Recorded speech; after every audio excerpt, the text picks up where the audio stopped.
welcome back to my channel. If this is your first time on my page, I did record an introduction video. If you just go back to the main channel, you would be able to learn a little bit more about me. In this video though, I did want to start with my dental school admissions guide. So it's just going to be a number of videos just walking you through the admissions process, your personal statement, the ASDAS application, landing interviews, and then actually going to those interviews, and then what do you do after you've been accepted. So in this video, I will be talking about your personal statement. When it comes to making your personal statement, it's really important that you choose a theme. This is the time for you to really show admissions who you are and show your personality.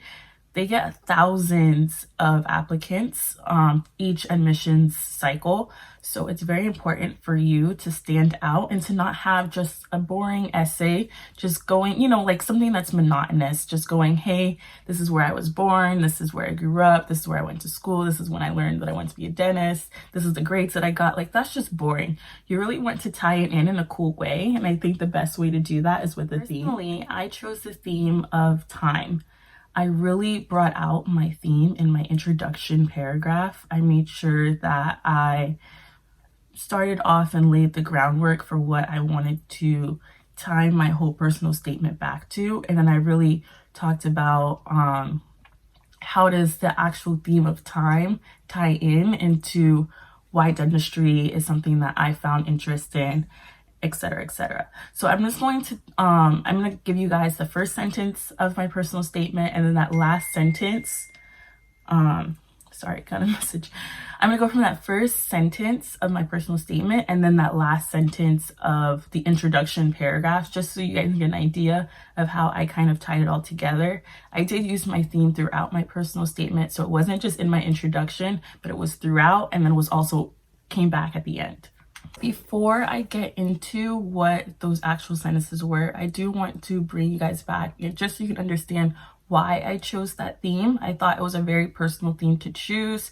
As someone who is a reapplicant, it was really hard for me to grasp the fact that I wasn't just going to go from undergrad to dental school. I know that's pretty much almost all of our dreams. We just want to, we kind of just want to rush through stuff. We just want to get through it. We want to be that dentist like tomorrow, but honestly it's not realistic for all of us. Undergrad was a challenge. I'm not gonna lie, it was a challenge. I really indulged myself into a lot of activities, and I feel like my grades kind of suffered from that, and me not actually using all my resources and going to that pre-dental club religiously from day one. I would have known to put some more shadowing hours, etc. Also, because I had so many activities going on, I was in a sorority, I was doing research, I was a tutor, I was working in retail. It was really hard for me to add in shadowing hours as well. So I think that's another thing that kind of, brought me back and why I couldn't get in the first time around.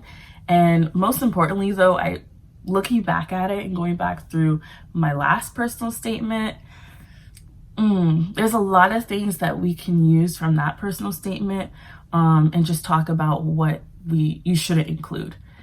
So let me go into today's personal statement, and then I'll just briefly talk about what was wrong with my last personal statement, and then we'll just talk about the tips and the things that you must include in your personal statement. Okay, so bear with me because I am going to be looking down at my laptop right here to read those to you. So my first sentence was, time is a big factor in our lives, in school, and most importantly in the dental office. And then that last sentence from that introduction paragraph, I'm going to use the last two. So after spending 12 years in school, then 4 years obtaining an undergraduate degree, I wondered, when is my time going to come? Most importantly, the excitement of fulfilling my lifelong dream. So from there, you can see how I set up the framework for my personal statement and how the theme can, play through the things that you must include.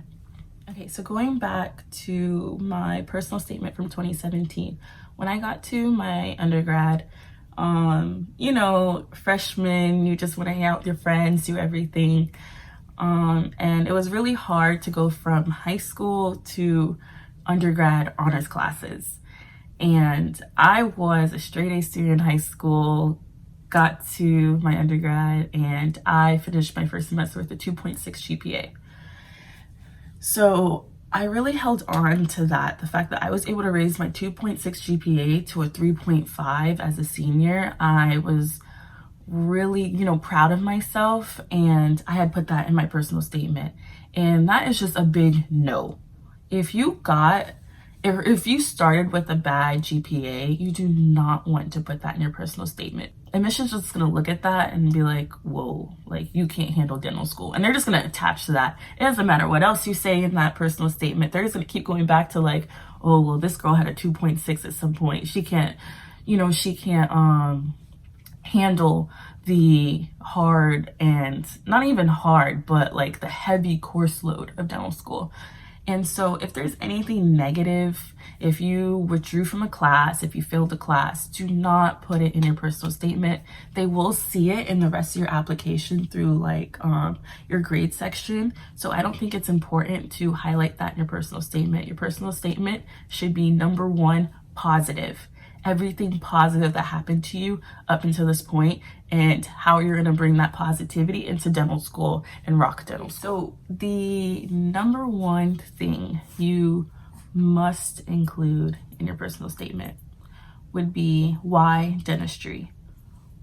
What is it that got you here? What was that aha moment? You must include why dentistry. That there's no reason where you can go and submit that without answering that question. And you need to be prepared and have a really good word on what that answer is, because they're going to be asked that numerous of times during your interviews, and not even just during your interviews, from your friends, your colleagues, your parents, any person I meet and I was like, oh, I'm going to dental school, they'd be like, why dentistry? So you just need to have that response. Okay, so another thing you must include is volunteerism. Yeah, volunteerism. You must include volunteerism. You don't need to pinpoint or bullet point every volunteer event that you went to, that you did, that you founded. You just need to pick at least one big volunteer moment, something like maybe you can even tie into your theme.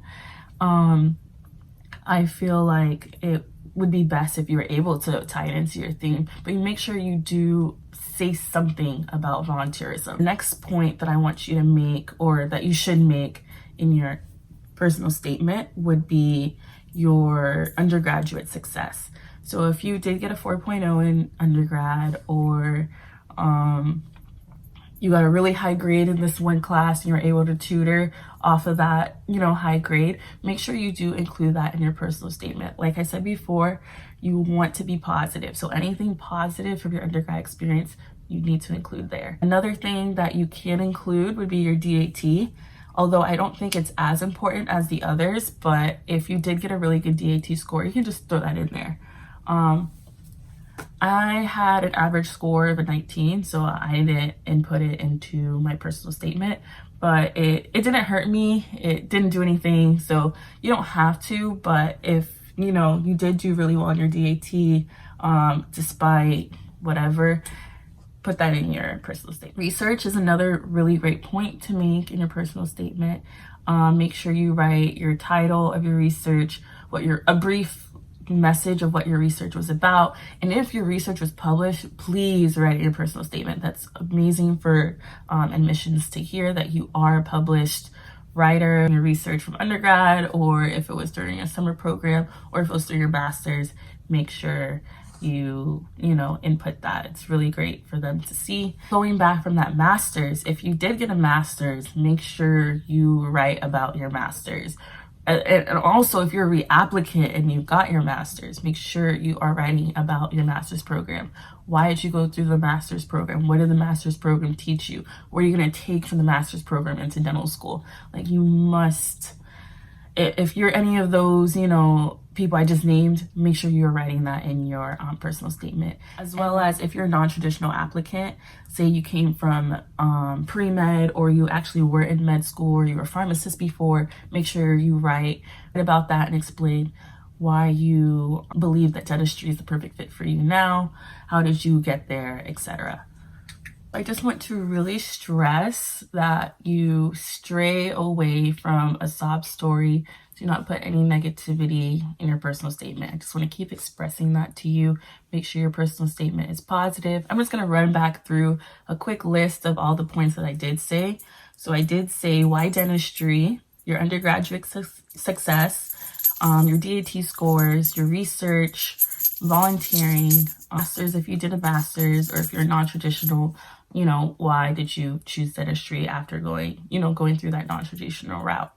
So I really hope this video was helpful, and then I will be talking about the ASDAS application in my next video, specifically the supporting information, because I think that's kind of like the most confusing part of the application. It's something that I had struggled with my first application process, and I really overcame in the second one. Like, I feel like I bossed my supporting information the second time. So I'm going to share some great tips about that and how you can navigate and input your information and your activities into the supporting information. So I really appreciate you guys listening to my video. If you have any questions at all, feel free to write them in the comments, or if you found my Instagram link, you can DM me. I am more than happy to help. I would love to read personal statements or give you some advice more personally if that's something that you would want. I am free and open to do so. Please like, share, and subscribe to my YouTube channel, and I hope to be speaking to you guys soon.